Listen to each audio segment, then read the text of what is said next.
Sa ngalan ng Ama, at ng Anak, at ng Espiritu Santo, Amen. ang pagpapala ng ating Panginoong Kristo, ang pag-ibig ng Diyos Ama, at ang pagkakaisa ng Espiritu Santo naway sumainyong lahat. At sumayo rin. Mga kapatid, nasa ika-15 tayo na linggo ng pangkaraniwang panahon ng taon B ng ating pagdiriwang. Isama po natin sa misa natin ngayon ang mga intensyon para sa araw ngayon. Ang inyong mga intensyon ay narito sa loob at sa labas ng Basilica Minor at Pambansang Nabana ni Jesus Nazareno. Ang mga intensyon naman nakiisa sa atin sa pamitan ng live streaming through Facebook Live, YouTube, X at iba pang social media dito sa ating bansa at sa iba't ibang dako ng mundo. Idagdagan natin ang ating intensyon para sa kapayapaan sa buong mundo. Mga kapatid, ninanais ng Diyos na tayo ang magpatuloy ng misyong iniatas niya sa kanyang anak na si Jesus. Sa ating Ebanghelyo, ang paraan ng pagsusugo sa 12 ay nangangahulugang ang misyon ni Jesus ay nagpapatuloy sa pamagitan ng pagtutulungan ng bawat isa. Upang tayo maging marapat gumanap sa banal na pagdiriwang, aminin po natin at pagsisihan ang ating mga kasalanan. Inaamin ko sa makapangyarihang Diyos at sa inyong kapatid na lubha akong nagkasala sa isip, sa salita, sa gawa at sa aking pagkukulang. Kaya isinasamo ko sa mahal na Birhen Maria, sa lahat ng mga anghel at mga banal, at sa inyong kapatid na ako ipanalangin sa Panginoong ating Diyos. Kaawaan tayo makapangyarihang Diyos, patawarin tayo sa ating mga kasalanan, at patnubayan tayo sa buhay na walang hanggan. Amen. Panginoon, kaawaan mo kami. Panginoon, kaawaan mo kami. Kristo, kaawaan mo kami. Kristo, kaawaan mo kami. Panginoon, kaawaan mo kami. Panginoon, kaawaan mo kami.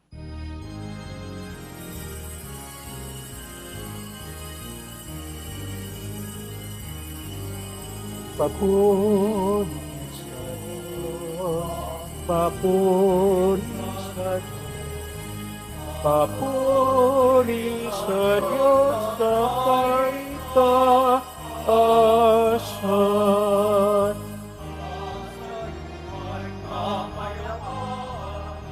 At sa lupa'y kapayapaan.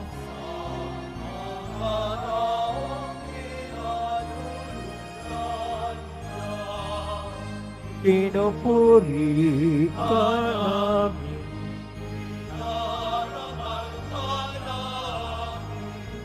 Sinasamba ka namin.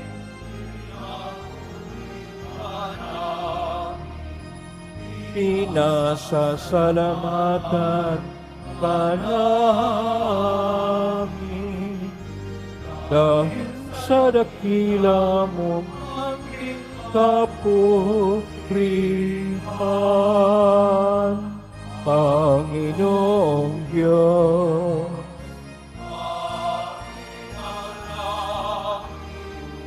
Diyos amang makapangyarihan sa lahat, Panginoong Jesucristo.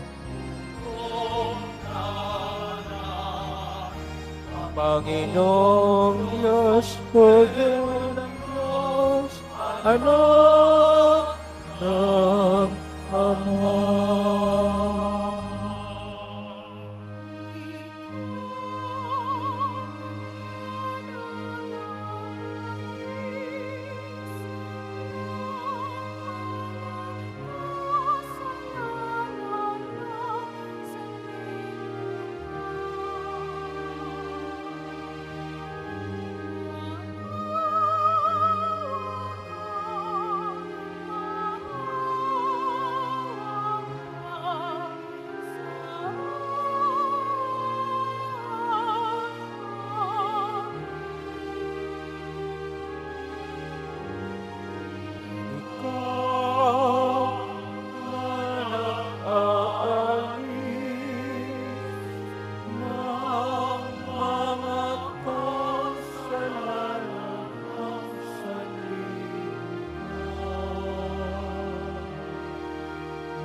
tanggapin mo ang kahilingan.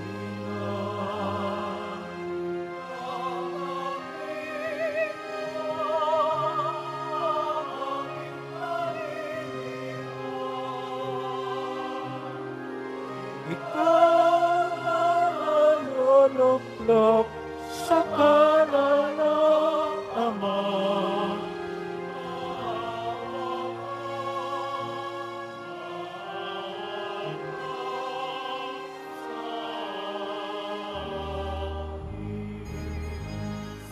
Sapagkat ikaw lamang ang banal at ang tatas-taasan.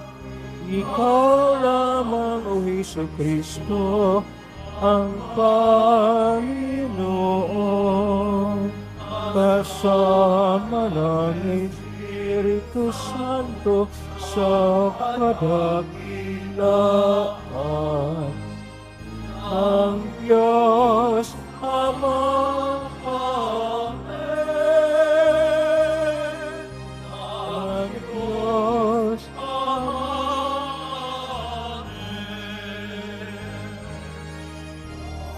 Apo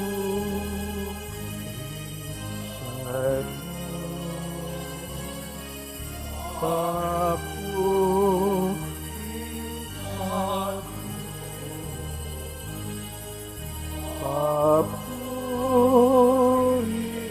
sa Diyos sa kaitan.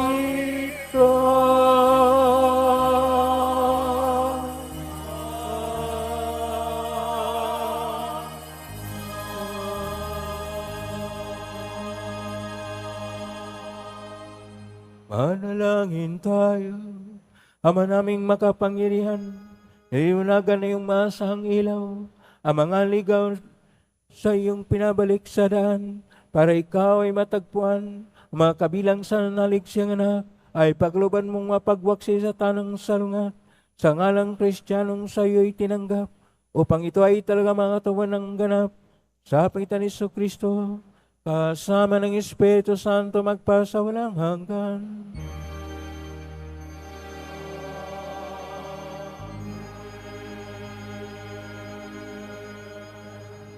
Magsiupo ang lahat. Pagbasa mula sa aklat ni Propeta Amos. Noong mga araw na iyon, hinarap ni Amasiyas ang saserdote sa Betel, si Amos. Bulaan kang propeta, magbalik ka na sa Huda. Doon ka maghanap buhay sa pamamagitan ng iyong panghuhula. Huwag ka nang manghuhula rito sa Betel. Narito ang pambansang templo at dito sumasamba ang hari. Sumagot si Amos, hindi ako propeta, hindi ko ito hanap buhay. Ako'y pastol na nag-aalaga rin ng mga punong igos. Ngunit inialis ako ng Panginoon sa gawaing iyon at inutusang magsalita para sa kanya sa mga taga-Israel. Ang salita ng Diyos. Salamat sa Diyos. Pag-ibig mo'y ipakita, iligtas kami sa dusa. Pag-ibig mo'y ipakita, iligtas kami sa dusa. Aking naririnig magmula sa poon ang sinasalita. Sinasabi niyang ang mga lingkod niya'y magiging payapa. Kung mangagsisisi at di nababalik sa gawang masama, ang nagpapangaral sa pangalan niya'y kanyang ililigtas. Sa ating lupain ay mananatili ang kanyang paglingap. Pag-ibig mo'y ipakita, iligtas kami sa dusa. Ang pagtatapatan at pag-iibigay magdadaop palad. Ang kapayapaan at ang katwiray magsasamang ganap. Sa balat ng lupa'y pawang maghahari yaong pagtatapat, at ang katarungan na may maghahari mula sa itaas. Pag-ibig mo'y ipakita, iligtas kami sa dusa. Gagawing maunlad ng Panginoong Diyos itong ating buhay. Ang mga halaman sa ating lupai magbubungang mainam.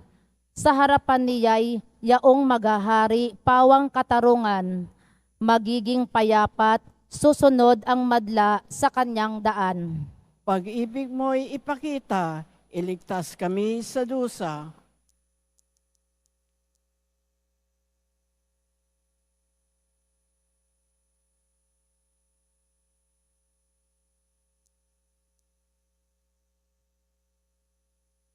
Pagbasa mula sa sulat ni Apostol San Pablo sa mga taga-Efeso. Magpasalamat tayo sa Diyos at Ama ng ating Panginoong Hesukristo. Pinagkalooban niya tayo ng lahat ng pagpapalang espiritual dahil sa ating pakikipag-isa kay Kristo.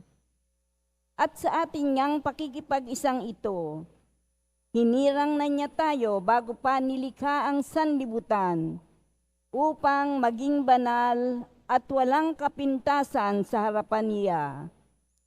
Dahil sa pag-ibig ng Diyos, tayo'y kanyang itinalaga upang maging mga anak niya sa pamamagitan ni Hesukristo. Yan ang kanyang layunin at kalooban. Purihin natin siya dahil sa kanyang kahangahangang pagkalinga sa atin sa pamamagitan ng kanyang minamahal na anak. Tinubos tayo ni Kristo sa pamamagitan ng kanyang kamatayan at sa gayoy pinatawad na ang ating mga kasalanan. Gayon kadakila ang pag-ibig na ipinadaman niya sa atin. Binigyan niya tayo ng karunungan at kabatiran upang lubos nating maunawaan ang kanyang lihim na panukala na isa sa katuparan sa pamamagitan ni Kristo pagdating ng takdang panahon.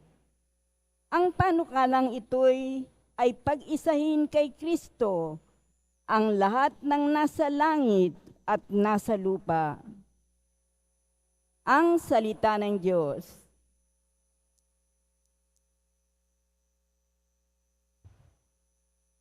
Magsitayo na po ang lahat.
Sumainyo ang Panginoon. At sumayo rin Ang mabuting balita ng Panginoon ayon kay San Marcos. papuri sa iyo, Panginoon.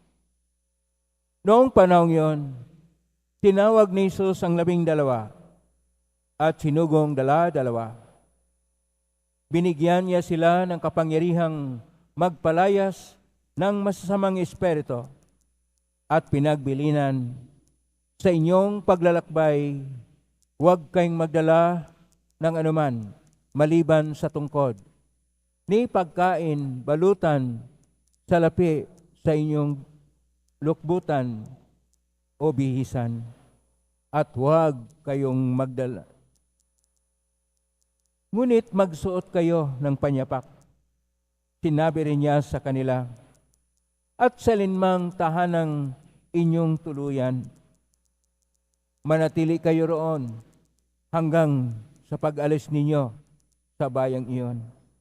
Kung ayaw kayong tanggapin o pakinggan sa isang dako, umalis kayo roon at ipagpag ninyo ang alikabok ng inyong mga paa bilang babala sa mga taga roon.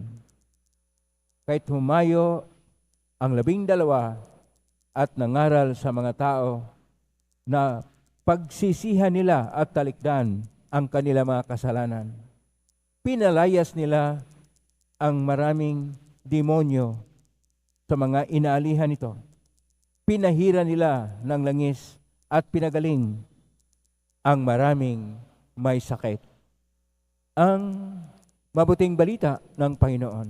Pinupuri ka namin, Panginoong Heso Kristo. Magsiupo muna po ang lahat. Isang mapagpalang araw po sa inyong lahat. Purihin po natin ang ating Pong Isus Nazareno.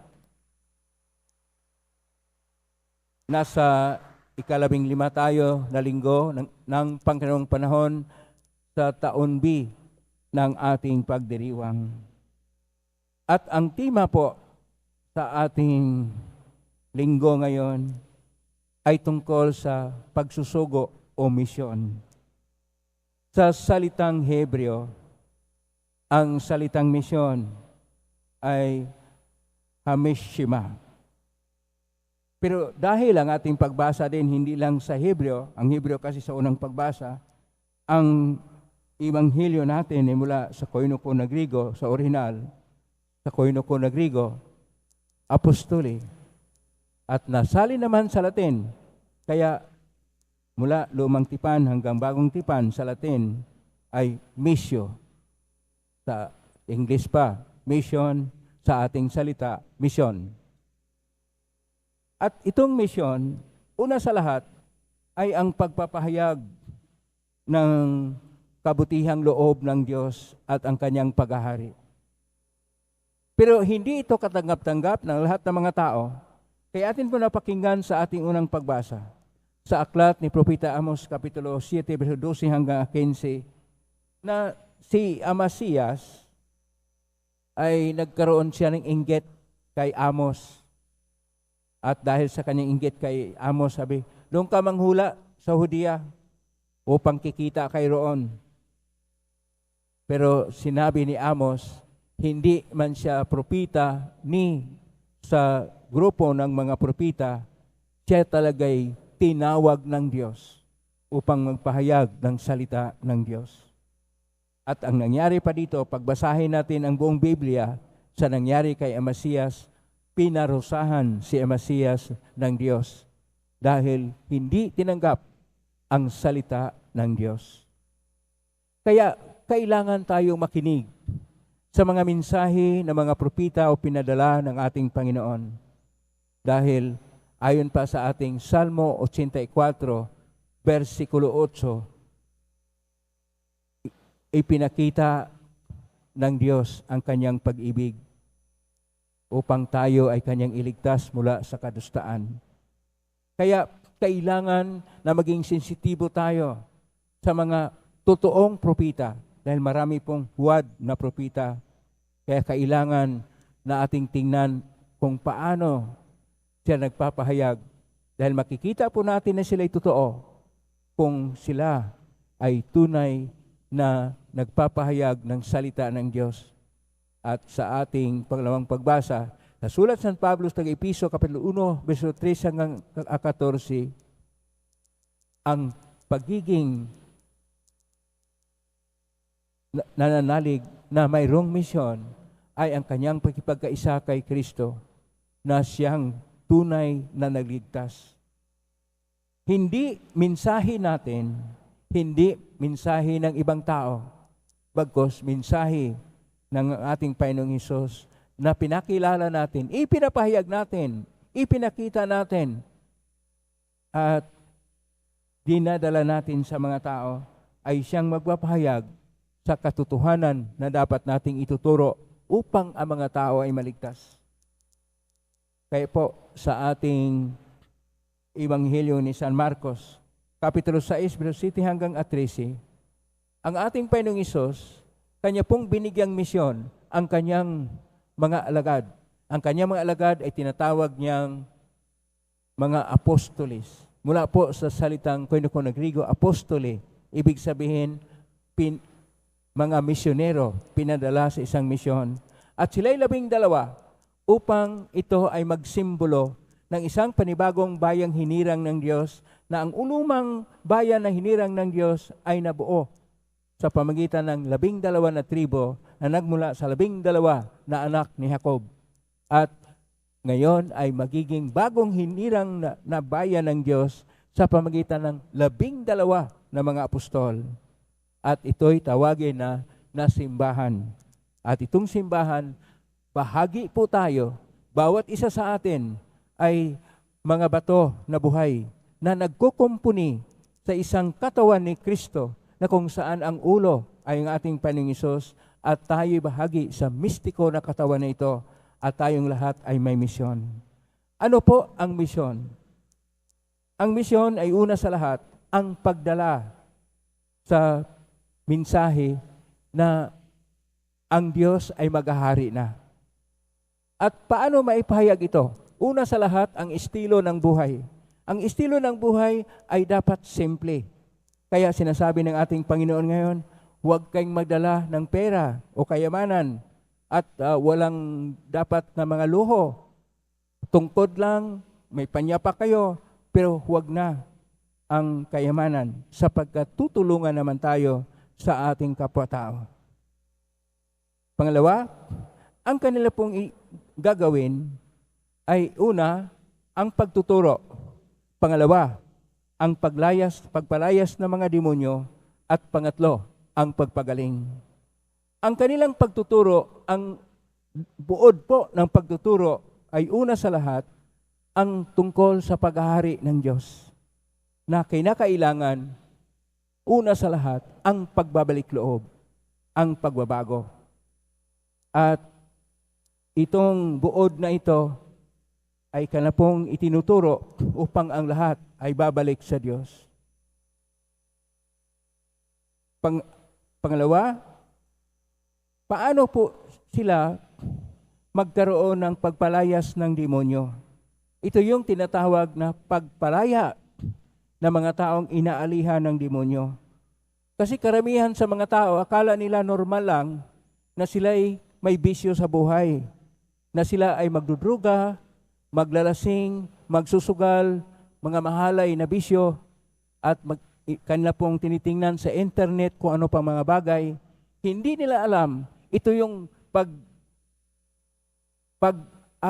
ang tawag diyan pag-anib o pagkaroon ng pagpasok ng demonyo sa kanilang kaluluwa.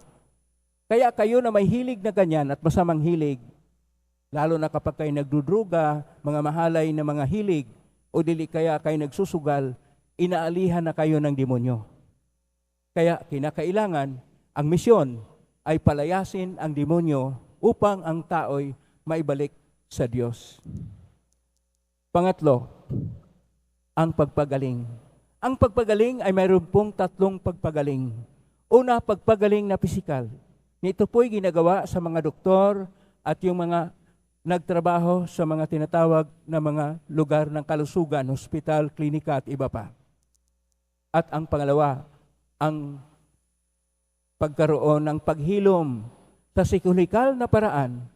At ito yung mga may sakit na tinatawag na sayad o problema sa utak o problema sa pag-iisip, na dahil sa stress sa mga problema kung minsan, o dili kaya talagang may sayad siya noon pa, idadaan sa tinatawag na pagpagaling at paghihilom sa psikolohikal na pagpagaling. Pangatlo, ang espiritual na pagpagaling. Ang espiritual na pagpagaling ay lahat ng tao ay nagkasala. Wala namang taong perpekto. At dahil dito, kailangan na mga tao ay magkumpisal, magsisisi sa kasalanan, babalik sa Diyos. At ito yung paghilom na espiritual. Ito po ang ginagawa nila na paghilom, sapagkat binibigyan na sila ng Panginoon paano ipahayag sa mga tao ang paghahari ng Diyos, upang ang panampalataya ng Diyos na buhay, Diyos ng kabutihan, Diyos ng pag-ibig, Diyos ng ng panibagong mga paningin, Diyos ng kapayapaan, Diyos ng katarungan at katotohanan ay kailangang maipahayag sapagkat ang isang nabinyaga na ay mayroong misyon. Kaya nga, sinasabi sa Missio Agentes, dokumento ng simbahan sa Konsilyo Vaticano Ikalwa, Vatican Council to, ay ang lahat ng tao, hindi lang mga pari, mga religyoso, o ibig sabihin mga madre, mga iba pang mga misyonero, lahat ng tao, laiko man, pari man, o kaya mga ordinaryo na tao, lahat ay may misyon na ipahayag ang paghahari sa Diyos. Anong ibig sabihin nito? Kayong mga magulang, mayroon kayong misyon para sa inyong pamilya. At kung nakita niyo yung pamilya ay nagkawatak-watak na kayo, parang gusto nang maghiwalay, inalihan na ng demonyo ang isa sa inyo. Kailangan pagalingin yan. O dili kaya may bisyo na si tatay o si nanay, pasaway na. Inalihan na yan ng demonyo, kailangang palayain ang masamang espiritu. O kung ikay nagtrabaho at ang pagtrabaho mo ay ikaw ay hindi tumutupad sa pagtunay na pagtrabaho at hindi matapat, ibig sabihin mayroon na ang pangyayari. O kung ikaw ay isang opisyal ng gobyerno at ikay nangungurakot o ikaw ay sobrang nagpapahayag ng kawalan ng pagtingin sa iyong kapwa-tao, ikaw ay nademonyo na. Lalo na kapag ikay nagmumura o kaya wala kang ibang tinitingnan ang pagpahirap lang ng tao. At lahat ng ito ay dapat nating tingnan. Maging sensitibo tayo na ang kasamaan ay nariyan sapagkat may espiritu na masama. Kailangan nating palayain ang lahat ng tao. Ito yung misyon natin. At gusto natin na ang lahat ay magmahal sa Diyos, na masentro sa ating mga puso ang ating Panginoong Diyos. Yung gusto na ang Panginoong Diyos ay maging sentro ng ating buhay, maging sentro ng ating mga puso, maging sentro ng ating pamilya, pumalakpak ng malakas upang ang Diyos ay siyang Panginoon ng ating buhay at siya talaga ang tunay na saysay, siya talaga ang kabuluhan ng buhay upang makikita ng Diyos ay siyang naghahari, upang madama natin ang pag-ibig ng Diyos. Alamin natin, mahal na mahal tayo ng Diyos. Amen? Purihin natin ang Diyos. Magsitayo po ang lahat.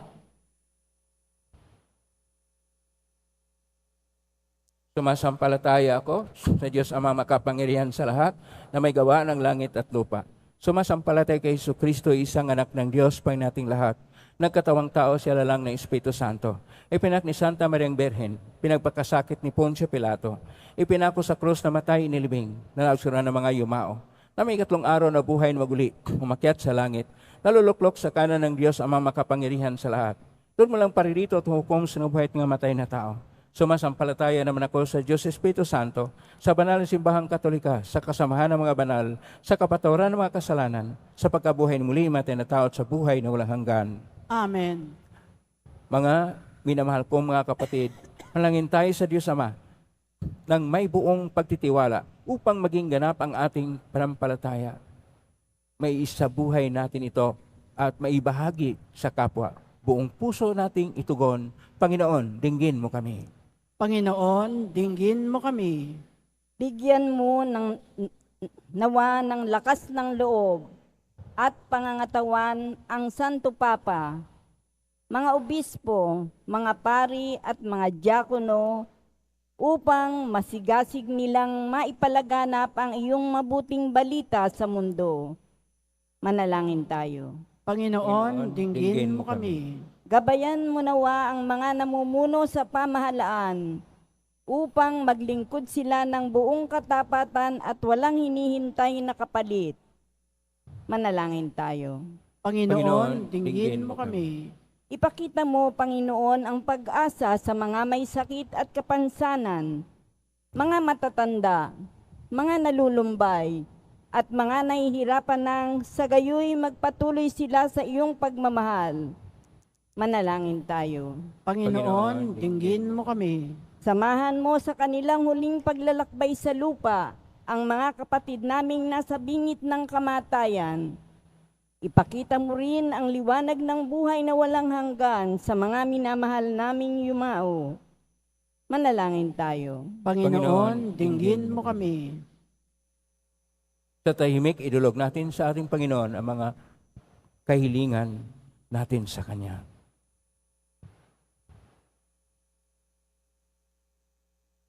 Ama namin, dingin mo ang aming mga panalangin upang magkaroon kami ng lakas na makasunod sa iyong kalooban. Bitbitin mo nawa ang aming mga samo. Hiling namin ito, sa magitan ni Kristo ang aming Panginoon. Amen. Magsipo muna po ang lahat.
Manalangin kapatido upang paghahain natin ay kalugdan ng Diyos amang makapangyarihan. Tanggapin nawa ng Panginoon itong paghahain sa iyong mga kamay sa kapurihan niya at karangalan sa ating kapakinabangan at sa buong sambayanan niyang banal. Ama naming lamika, tunghayin mo ang mga alay ng iyong nagsusumamong sambayanan at tanggapin mo ang mga ito para madagdagan ng iyong kabanalan sa mga nalig na tunay sa magitan ni Kristo kasama ng Espiritu Santo magpasa walang hanggan.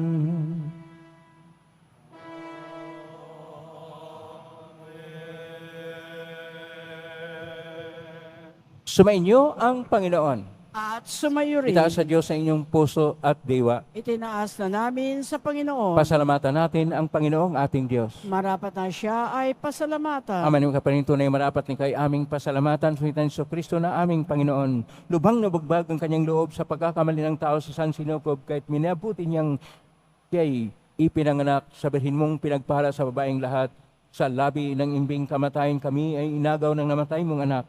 Sa pagkabuhay niya kami kanyang binuhay. Upang kaugnayan namin sa iyo'y huwag magwakas. Kahit isa na mangyalisi si awit ng papuris ng pay sa kalangitan, kami nagbubunyi sa kadakilaan.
Magsilod na po ang lahat. Ama naming banal, ikaw ang bukal ng tanang kabanalan.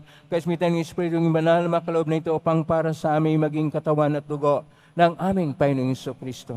Bago niya pinagtisang ko sang loob na maging handog, hinawakan niya ang tinapay, pinasalamatan kanya, pinagati-hati niya yon. Iniabot sa kanyang malagad at sinabi, tanggapin ninyong lahat ito at kanin. Ito ang aking katawan na ihandog para sa inyo.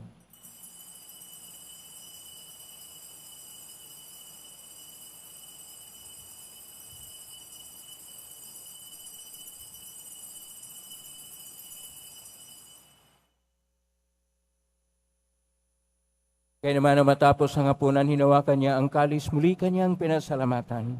Inabot niya ang kalis sa kanyang malagad at sinabi, tanggapin ninyong lahat ito at inumin. Ito ang kalis ng aking dugo, ng bago at walang gangtipan. Ang aking dugo na ibubuhos para sa inyo at para sa lahat sa ikapagpapatawad ng mga kasalanan. Gawin niyo ito sa pag-alala sa akin.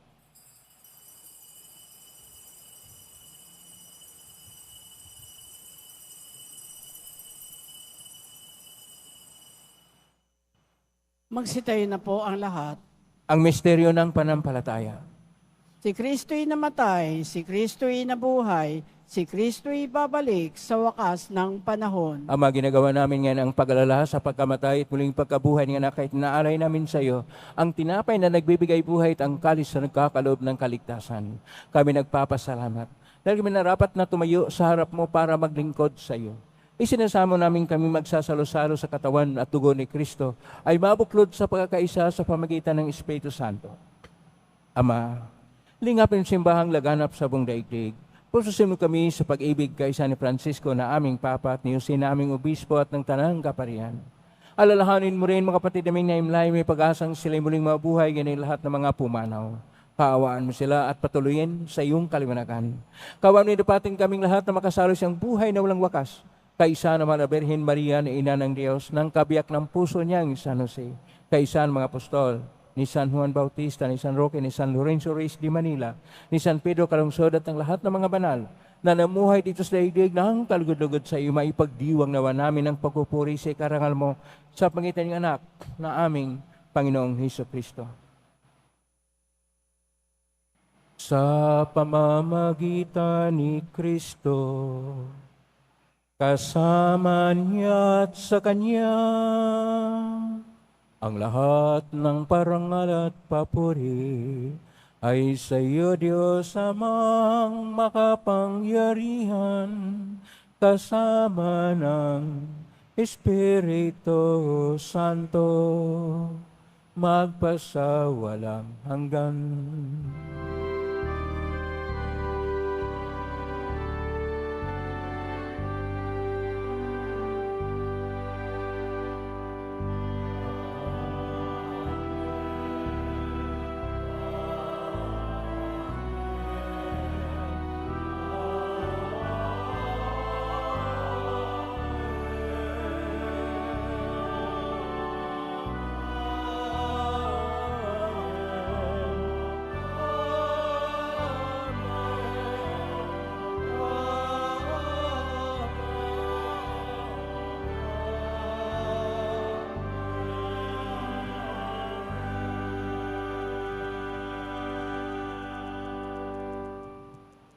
Sa tagubilin ng galing na utos sa turo ni Jesus na Panginoon natin at Diyos, ipahayag natin ng lakas loob. Ama namin, sumasa langit ka, sambahin ang ngalan mo. Mapasa amin ang kaharian mo, sundin ang lombo dito sa lupa para nang sa langit.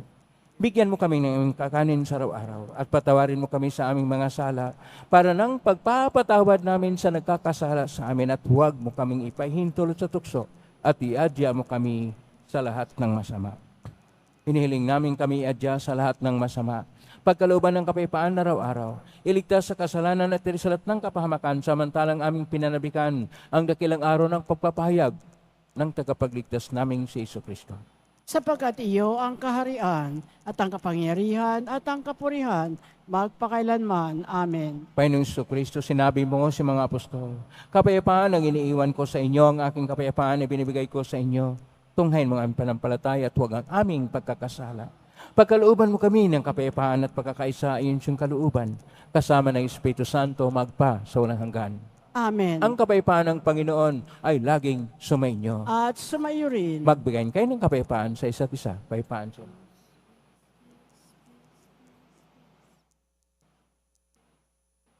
Kordero ng Diyos na nag-aalis ng mga kasalanan ng sanlibutan, maawa ka sa amin. Kordero ng Diyos na nag-aalis ng mga kasalanan ng sanlibutan, maawa ka sa amin. Kordero ng Diyos na nag-aalis ng mga kasalanan ng sanlibutan, ipagkaloob mo sa amin ang kapayapaan. Magsiluhod po ang lahat.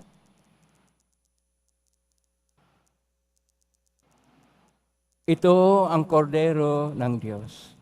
Ito ang nag-aalis na makasalanan ng sanlibutan. Mapalad ang mga inaanyayahan sa piging ng kordero. Panginoon, hindi ako karapat-dapat na magpatuloy sa iyo, ngunit sa isang salita mo lamang ay gagaling na ako. Katawan ni Kristo. Amen.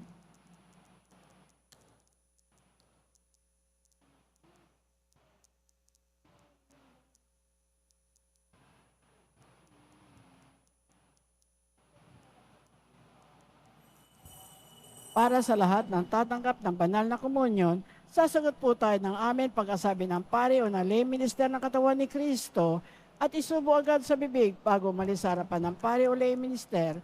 Sumunod po tayo.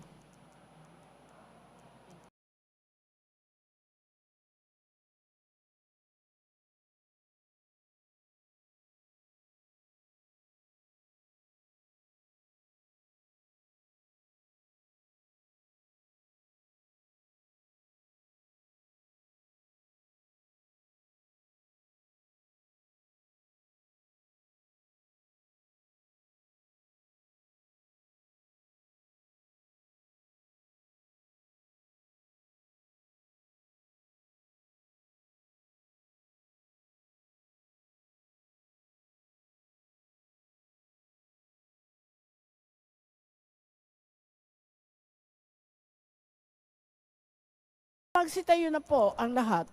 Manalangin tayo, Ama naming mapagmahal, kami mga pinapagsala mo sa piging na banal, ay makatanggap nawa ng bungang karagdagan ng iyong pagliligtas na aming pinagdiriwang sa mangitan ni Kristo, kasama ng Espiritu Santo magpasawalang hanggan.